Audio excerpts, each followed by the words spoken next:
Before we get started, this episode is brought to you by Strive5, Ottawa's premier direct-to-client fitness and wellness company. My name is Jake Karam, founder of Strive5. After 20 years in the fitness industry, I created Strive5 to bring a deeper, more personalized approach to wellness, one that meets you where you are. Our direct-to-client model means we train in your space, on your time, with a focus on lasting transformation, not just workouts. We integrate 5 core pillars: strength, recovery, nutrition, mobility, and biomarkers to support full-spectrum performance and longevity. What sets us apart is our commitment to real relationships, measurable results, and personalized strategies built from science, lifestyle metrics, and experience. At Strive5, it's more than fitness. It's about helping you become the strongest, healthiest, and most resilient version of yourself. To learn more, visit strive5corp.com or follow @Strive5Wellness on Instagram and YouTube. And now, let's dive into the episode. All right, gentlemen, thank you for sitting down. Welcome back, Jake. Some Awesome. big things happening over at Strive5 Big these things, days. yeah. Yeah, man, bring us up to speed. What's happening? Yeah, things have been really picking up. The demand is more than it's ever been, and we decided quite a while back to expand more of the holistic approach that we use at Strive5. And Matt's been with us now, and he's been servicing clients, and they're loving him. So he fits in nicely to our system and what we like to deliver to clients on a regular basis. And we thought we'd give him a good opportunity to explain, what osteopathy is and how, from a holistic standpoint, we can work that in with the sessions and offer it to clients on a regular basis.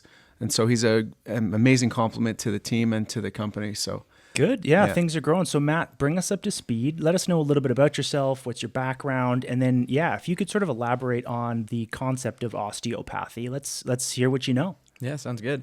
So I was a kinesiologist for 4 years when I first graduated from school. I worked back here in Ottawa doing exercise rehabilitation with clients, and I always felt there was another step I could take to improve my clients' health. So what I did was I looked into some more hands-on stuff, and I found osteopathy, and I went from there.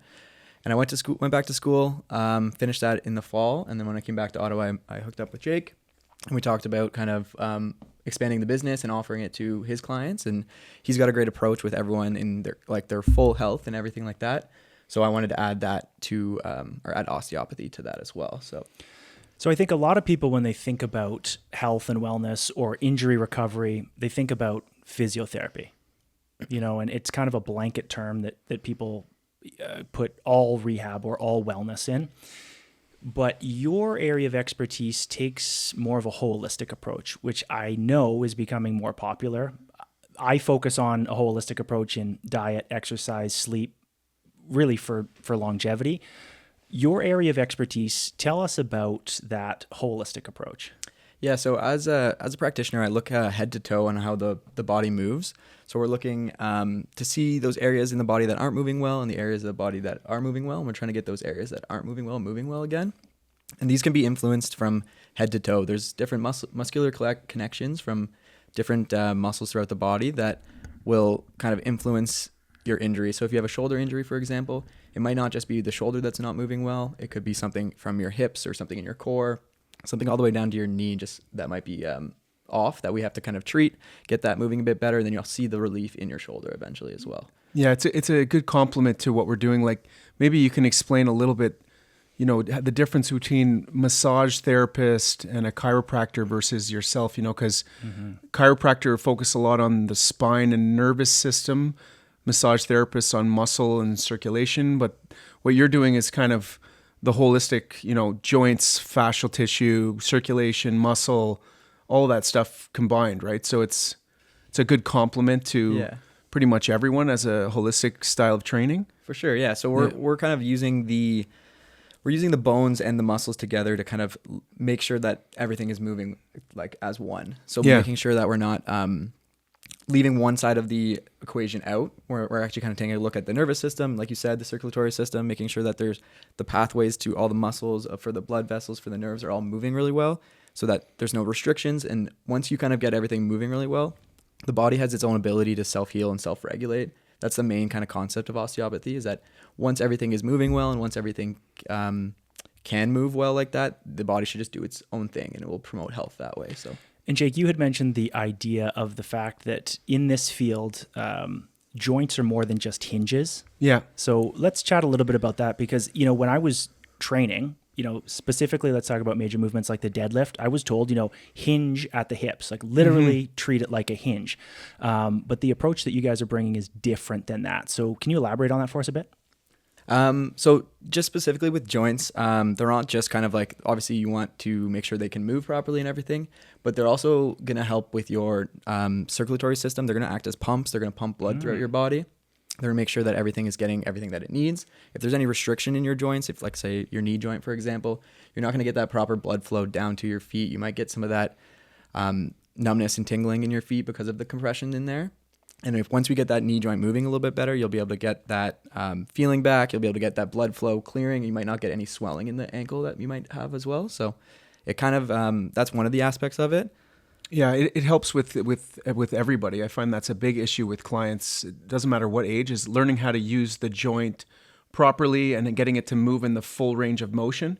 A lot of the time it's restricted, and if the joints are restricted in movement, then a lot of other issues come up in that respect. So joint health and integrity and making sure it's articulating properly, and it's a very important part of training with all age groups, right? For sure. Yeah. So in today's society, we sit all the time. We're on tech all the time. Yeah. So when I'm looking at kids, and mine are guilty of that as well, they've been on the phone for too long, so they start sitting forward, or I'll catch myself at my desk. I've been sitting all day for 6 hours and I'm hunched over.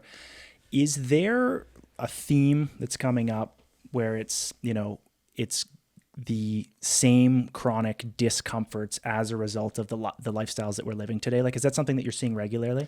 I do find a lot of people come in, they all have that forward head posture that you're talking about. They all have kind of a flexed thoracic spine where they're kind of all bent over. Their pecs are tight. You're not able to kind of get into that extension. I'm being very cautious of it right now, actually. You're going to sit up here and sit nice and tall for the rest of the show.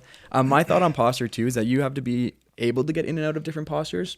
It's not just being able to sit up straight and sit perfectly at all point in time. You're going to be able to kind of be in this folded over position for periods throughout the day. But as long as you can kind of get out of that, and as long as the spine can kind of move into extension, then we're happy with that. Yeah, people have that idea that you're supposed to be in a perfect posture all day long, but the body's meant to move in those directions and be stable at the same time. So being in, hunched over, like you're saying, is a natural movement pattern of the body, but you want to be able to autocorrect and get in a proper posture outside of that as well without having injury. So it's just not being stuck in that permanent position. I find that a lot with clients too, is a lot of spinal restrictions and, working on those imbalances, and he's a perfect complement. So, seeing clients and treating them for those issues is great. Like you've seen, we've dealt with all age groups now, right? Like you're seeing different levels of clients from different needs, and some of them have injuries and some of them don't.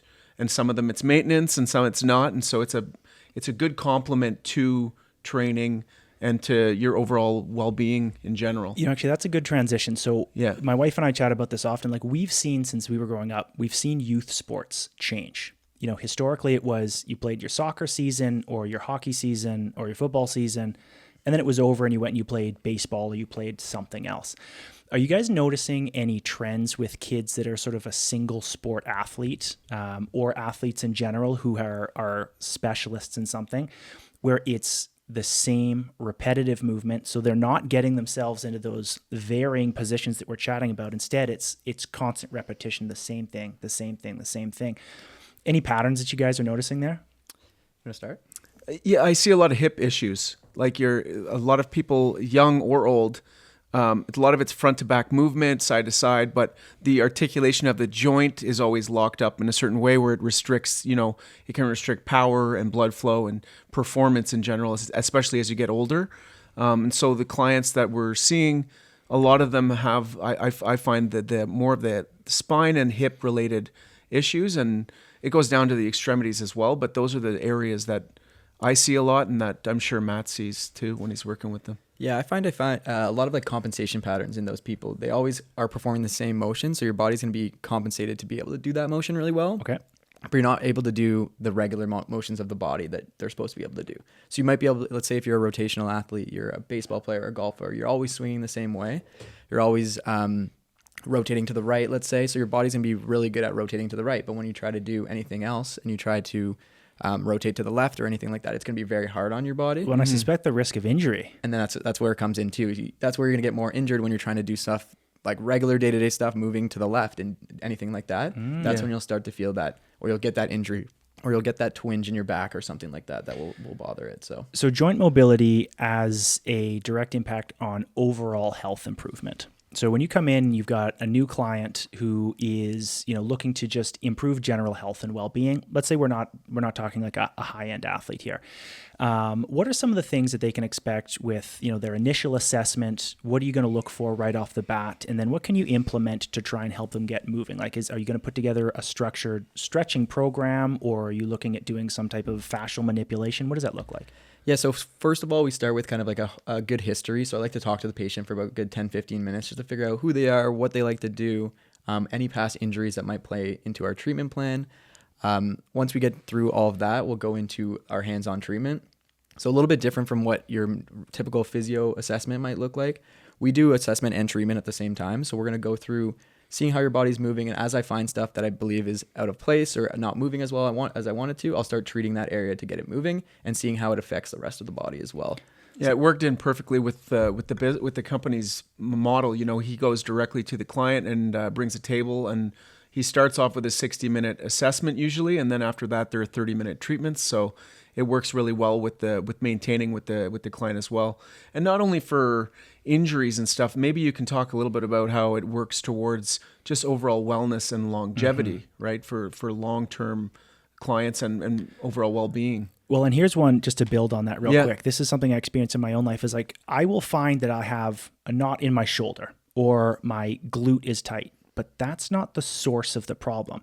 So when you're doing these assessments and you're trying to improve overall health with your clients, like, how are you looking through the chain to find where the source is, remove the source of the problem, and then there's this like waterfall effect where it's like, okay, now everything else starts to get better? Because as a non-expert, I can't troubleshoot these myself. I'm oftentimes just guessing. And so I know a lot of us are just in chronic pain because we don't know what the problem is. But what can you do? I mean, you kind of described it perfectly. So we're going to be kind of looking head to toe, making sure that we're finding those areas that are the most restricted, the areas that aren't moving the most. And it might be a big knot in your glute, or it might be something a lot smaller in your spine that's not moving well. But we'll go from head to toe, making sure that we can find those specific areas. And once we kind of treat those areas, you will see that waterfall effect where, hey, we got this moving well. Now your shoulder's moving well. Now your neck doesn't hurt. And then we can kind of see the progression from there. Yeah. Yeah, it treats all those areas, right? Like back pain, circulation, muscle cramps, joints. Yeah. All those different areas that you need to work on, and it treats a variety of issues. So it's not just specific to one thing. So it's great for a complement to training and overall longevity and well-being. Yeah, one of the main things I like to do too is like when we're working with a similar client or someone that you're seeing and I'm also seeing, we kind of we talk about what I've been working on and what he can add into the treatment plan. Yeah, it's great. The workouts as well. Yeah, we feedback that way. So like if there's someone that's experiencing neck pain or shoulder pain or something, and I find specific areas that I really want to work on, I'll be like, hey, Jake, this is what I'm working on. If you have anything that you can add that's going to benefit this person too. Yeah, it's been great. It will kind of complement each other, and then you get the benefit of two people. This is a value add for a lot of people who've been customers clients for a long time already. Yeah, it's fantastic. Now all of a sudden they've got a huge new dynamic that's going to help them. Yeah. The idea of stress, like stress is a silent killer. So, Jake, I think, what can you tell us about in your client base? What are you seeing? A lot of these people are busy professionals like we've chatted about. Where is the stress coming from? And then how are you guys seeing it actually manifest physically? Where it originates is the same place it originates for pretty much all of us, like the general busyness of life and whether you have kids or not, or you're aging. And the stress can be mental or physical, but the body kind of interprets it in the same way. So you're dealing with those stresses on and off throughout the day. And this incorporation of, the osteopathic treatment and stuff really helps to reduce that overall stress, not only physically, but mentally, the same way that training does. Maybe you can elaborate more on that. For sure. We, in treatment too, we do specific things that are going to be more appealing to the nervous system. And we're going to be doing more rhythmic, gentle motions that are going to be trying to get your body to go into that like parasympathetic state, right? Most of the time, everyone's in that sympathetic state where everyone's heightened responses to everything that you do. Okay. And when we get into that parasympathetic state, you're able to kind of relax a little bit more. You're in that rest and digest phase where everything kind of calms down and everything is a little bit more easier to manipulate, easier to move. So, Rest and digest. Yeah. Yeah, I like that. Parasympathetic state, yeah. exactly. So we have different techniques that we'll use that are just going to get your body kind of more into that state, which will help you kind of relax and help you release those muscles that are tight. When you do kind of have that tight, like shallow breathing because you're stressed all the time, or you have that kind of forward posture that also kind of with your shoulders up to your ears the whole time, we're able to kind of get you out of that state and get everything to kind of calm down and relax a little bit more too. So Anything more you want to add to that? No, that's spot on. I mean, people are generally, they don't even realize how stressed out they are on a regular basis. They're in a lot of people that we deal with are go mentality, and they're go-getters, and they have busy lives, and so they're just used to feeling that way, and it can catch up with you. So once they learn they don't have to feel like that all the time, then it's a huge bonus for them and for their health and how they feel in general. They can start to, I like to say, breathe. Their body breathes better. So yeah, even just talking about breath too. A lot of people when they breathe, they don't actually use like your diaphragm to breathe. They're breathing up into their shoulders, or they're breathing into their upper chest. So getting them to be able to be like, hey, this is how my diaphragm works, or we open up the diaphragm and allow them to actually take a deep breath for the first time in years. Yeah, they're able to kind of get that back. So to close us out here for this episode, if there were some general recommendations you could make to us, to, again, an uneducated individual when it comes to how the body actually works, what are some general tips that we can introduce into our daily life, or perhaps like our wind down routine at night, in order to, sort of help unlock some of this movement? What are some simple things that we can do to help ourselves? I would say like maintaining your movement throughout the day is probably the main thing I would say. So like we talked about posture, we don't want everyone to be sitting in this position all day, but if you do have a desk job and you do have to spend a lot of time in that position, we want to make sure that you can kind of get out of that position and open up the shoulders and take those deep breaths throughout the day. So that would be the main thing you can do as you're working throughout the day. And then like at night, just making sure you're taking like some time to kind of relax and calm down a little bit. If you kind of go straight through the day and you get into bed and you're just already still in that sympathetic state and trying to fall asleep, it's not going to happen.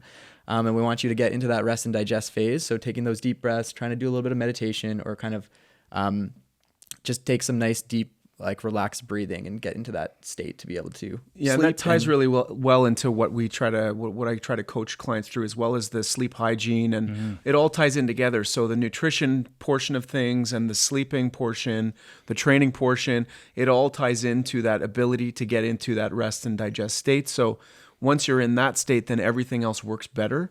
And it's a perfect addition to what we've been trying to offer people. I see a common theme here with sleep being sort of just like a key fundamental foundation of this. I gotta say, I think our topic of discussion next time should be sleep hygiene. Sleep will be next. Okay. Yeah. Brilliant. Hey, gentlemen, thank you very much. I think this has been awesome. Anything else you guys want to add to anybody else that might be listening out there? But I appreciate the opportunity to chat with you guys about this. I always learn something every single time. So, awesome. So thank you very much, guys. Thank you.